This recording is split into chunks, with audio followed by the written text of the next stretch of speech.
structured model includes stage-dependent predation, where predators may choose to feed only on adult prey, as the juveniles are well protected by their parents. Also, the core idea behind biological trade-offs is that improvement in one trait often comes at the cost of another. For instance, increased hunting efficiency may lead to higher energy expenditure for the predators, leading to the higher mortality rate. These trade-offs shape evolutionary trajectories, influencing evolutionary stability and species diversification. These are the key questions which we want to explore.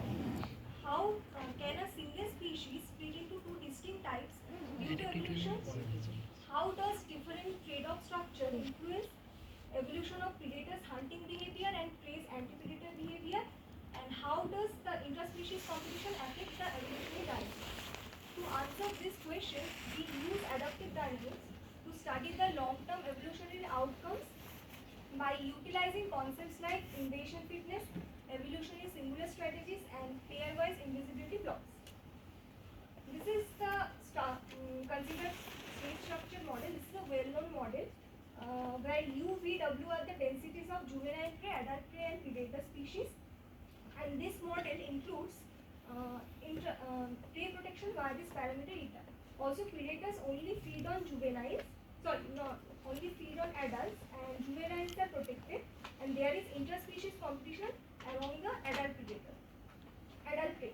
This is the parameter description. I want to emphasize on three parameters, which are rho, prey reproduction rate, mu w, natural mortality rate of predators, and eta, which is the adult prey protection state.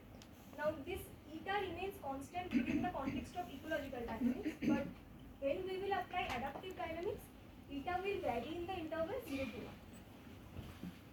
So, the system 1 has unique coexistence equilibrium E hat, which is biologically feasible if these two conditions are satisfied, and we have also obtained the local as well as global stability conditions.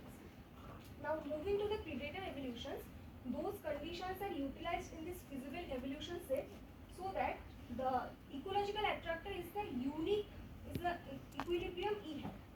Also, here eta is an adaptive predator strategy where 1 minus eta represents hunting efficiency of the predators.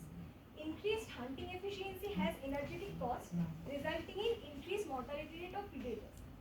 This is the trade-off structure between eta and mu w, where theta dictates the shape of the trade-off. Now, due to adaptation, a predator with slightly altered strategy arises. This Wm is the density of the mutant predator with strategy eta m or trait eta m and mortality rate mu w of eta. So we have obtained the variation matrix at the mutant free steady state, and as the evolution is occurring on the feasible evolution set, here V rays, the eigenvalues of the V rays will have negative real part. Therefore, the stability is determined by this expression V mu, which gives us the invasion fitness for the mutant predator.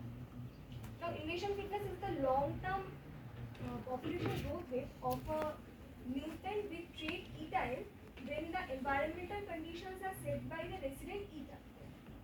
Now, also the linear approximation of this invasion fitness is this fitness gradient Sm eta, which dictates the direction of evolutionary changes.